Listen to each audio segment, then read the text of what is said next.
The wind blew strong as we climbed the trail, covering the mesa with sand that sifted around our legs and shut out the sky. Since it was not possible to find our way back, we took shelter among the rocks. We stayed there until night fell. Then the wind lessened and the moon came out, and by its light we reached the village.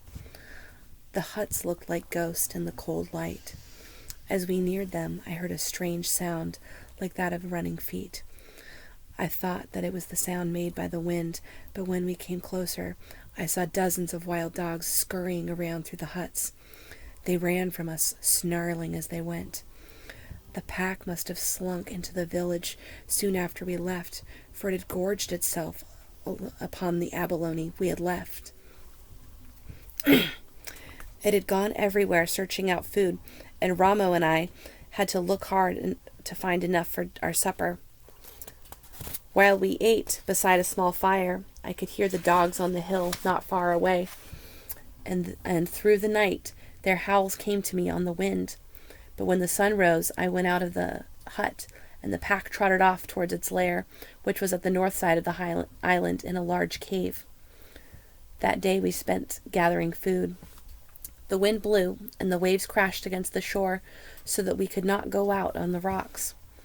I gathered gull eggs on the cliff, and Ramo speared a string of small fish in one of the tide pools. He brought them home, walking proudly, with the string over his back. He felt that in this way he had made up for the trouble he had caused. With the seeds I had gathered in a ravine, we had a plentiful meal, although I had to cook it on a flat rock. My bowls were at the bottom of the sea. The wild dogs came again that night.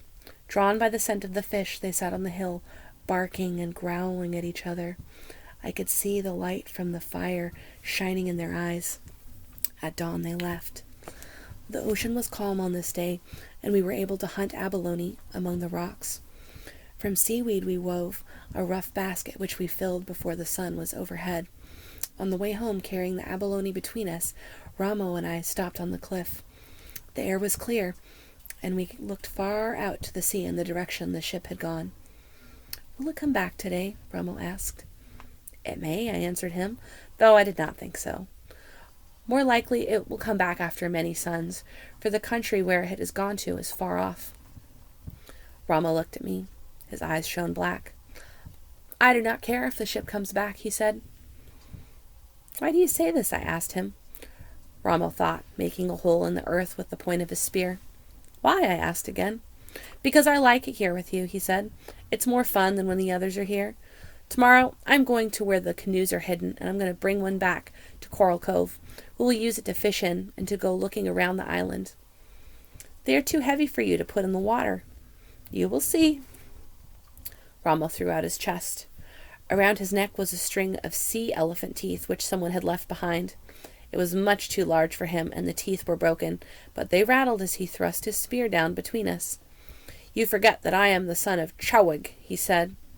"I do not forget," I answered, "but you are a small son. Some day you will be tall and strong, and then you will be able to handle a big canoe." "I am the son of Chowig," he said again, and as he spoke, his eyes suddenly grew large. "I am his son, and since he is dead, I have taken his place. I am now the chief of Galasat. All my wishes must be obeyed. But first you must become a man, as is the custom. Therefore, I will have to whip you with a switch of nettles, and then tie you to a red anthill." Ramo grew pale. He had seen the rites of manhood given in our tribe and remembered them. Quickly I said, "Since there are no men to give the rites, perhaps you will not have to undergo the nettles and the ants, Chief Ramo." "I do not know if this name suits me," he said, smiling. He tossed his spear at a passing gull. "I will think of something better." I watched him stride off to get the spear, a little boy with thin arms and legs like sticks, wearing a big string of sea elephant teeth. Now that he had become chief of Galasat, I would have even more trouble with him, but I wanted to run after him and take him in my arms. "I have thought of a name," he said when he came back. "What is it?" I asked solemnly. "I am Chief Taniosilatopi." "That's a very long name and hard to say." "You will soon learn. said Chief Taliosalopi. I had no thought of letting Chief Taliosalopi go alone to the place where the canoes were hidden, but the next morning when I woke, I found that Ramo was not in the hut. He was not outside either, and I knew that he had gotten up in the dark and left by himself. I was frightened. I thought of all that might befall him. He had climbed down to the kelp rope once before, but he would have trouble pushing even the smallest of the canoes off the rocks. And if he did get one afloat without hurting himself, he would have to be able to paddle around the sand spit, where the tides ran fast. Thinking of these dangers, I started off to overtake him. I had not gone far along the trail before I began to wonder if I should not let him go to the cliff by himself. There was no way of telling when the ship would come back for us. Until it did, we were alone upon the island. Ramo, therefore, would have to become a man sooner than if we were not alone, since I would need his help in many ways. Suddenly I turned around and took the trail towards Coral Cove. If Ramo could put the canoe in the water and get through the tides that raced around the sandspit, he would reach the harbor when the sun was tall in the sky. I would be waiting on the beach, and what would be the fun of a voyage if no one were there to greet him? I put Ramo out of my mind as I searched the rocks for mussels. I thought of the food we would need to gather and how best to protect it from the wild dogs when we were not in the village. I thought also of the ship. I tried to remember what Matsaip had said to me. For the first time I began to wonder if the ship would ever return. I wondered about this as I pried the shells off the rocks, and I would stop and look fearfully at the empty sea that stretched away further than my eyes could see. The sun reached higher. There was no sign of Ramo. I began to feel uneasy. The basket was filled, and I carried it up the mesa. From here I looked down on the harbor and farther along the coast to the spit that thrust out like a fishhook into the ocean. I could see the small waves sliding up the sand, and beyond them a curving line of foam where the currents raced. I waited on the mesa until the sun was overhead. Then I hurried back to the village, hoping that Ramo might have come back while I was gone. The hut was empty. Quickly, I dug a hole for the shellfish, rolled a heavy stone over the opening to protect it from the wild dogs, and started off towards the south part of the island. 2 trails led there, one on each side of a long sand dune. Ramo was not on the trail I was traveling, and thinking that he might be coming back out of sight along the other one, I called to him as I ran.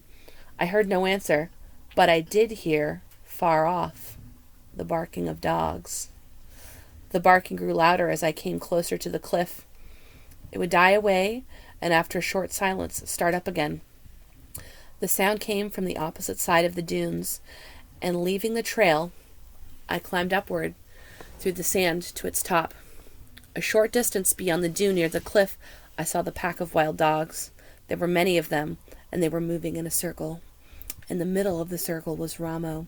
He was lying on his back and had a deep wound in his throat. He lay very still. When I picked him up, I knew that he was dead. There were other wounds on his body from the teeth of the wild dogs. He had been dead a long time, and from his footsteps on the earth, I could see that he had never reached the cliff. 2 dogs lay on the ground not far from him, and in the side of one of them was his broken spear. I carried Ramo back to the village, reaching it when the sun was far down. The dogs followed me all the way, but when I had laid him down in the hut and came out with a big club in my hand, they trotted off to a low hill.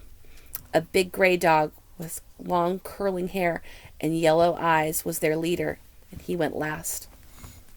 It was growing dark, but I followed them up the hill. Slowly they retreated in front of me, not making a sound.